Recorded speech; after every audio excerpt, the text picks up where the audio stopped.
Assalamualaikum warahmatullahi wabarakatuh. Jumpa lagi dengan saya Elo Aulia Bilawati Nufus dalam mata kuliah Studi dan Bisnis Plan FPI. Kali ini saya akan membahas mengenai konsep umum studi plan. Saya membagi ke dalam 4 pembahasan. Yang pertama, pengertian bisnis plan. Yang kedua, pentingnya bisnis plan. Yang ketiga, keuntungan dan kerugian bisnis plan. Dan yang keempat, aspek sosial dan spiritual dalam bisnis. Oke, masuk ke materi yang pertama, pengertian bisnis plan. Pengertian bisnis plan yakni sebuah dokumen perencanaan bisnis yang memuat gambaran sebuah usaha untuk menghasilkan keuntungan. Bisnis plan juga mencakup hal-hal yang mendasar berkaitan dengan permodalan, analisis pesaing, promosi, dan lain-lain. Jadi, jika dilihat dari pengertiannya, maka dapat disimpulkan bahwa sebuah perencanaan bisnis merupakan langkah awal dalam menumbuhkan ide bisnis yang nantinya dituangkan dalam sebuah usaha. Materi yang kedua yakni pentingnya bisnis plan. Bisnis plan digunakan untuk mengawali sebuah bisnis, kemudian mencari sumber dana, bisnis lebih fokus dan terarah, sebagai prediksi masa mendatang, dan mengatur bisnis lebih mudah.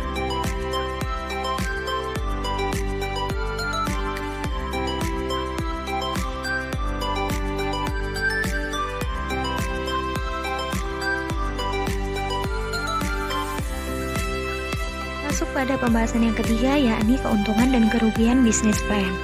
Keuntungan dari bisnis plan itu sendiri yakni untuk fokus pada prioritas dan tujuan, membantu permodalan sebagai sarana komunikasi untuk menarik orang lain, sebagai bahan penyusunan strategi dan evaluasi bisnis, sebagai pembantu manajemen untuk menyesuaikan diri dan juga membantu penempatan tanggung jawab.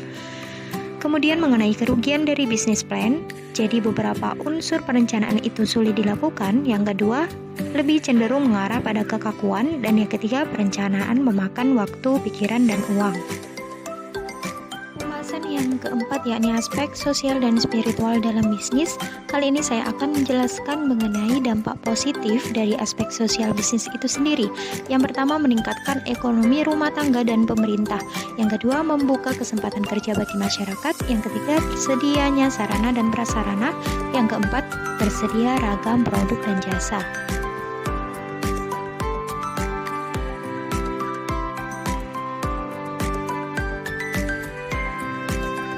Yakni dampak negatif aspek sosial bisnis. Jadi dalam bisnis itu semua aspek harus diperhatikan dan dipertimbangkan.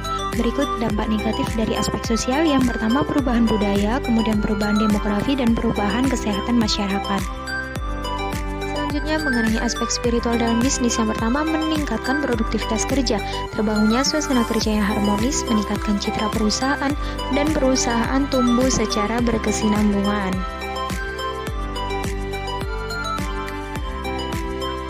Demikian uraian singkat saya mengenai konsep umum studi plan. Jadi dapat disimpulkan bahwa sebuah bisnis plan itu sangat penting untuk disusun, karena agar menjadi peluang bagi kita yang nantinya akan menghasilkan sebuah keuntungan. Terima kasih sudah menyaksikan. Wassalamualaikum warahmatullahi wabarakatuh.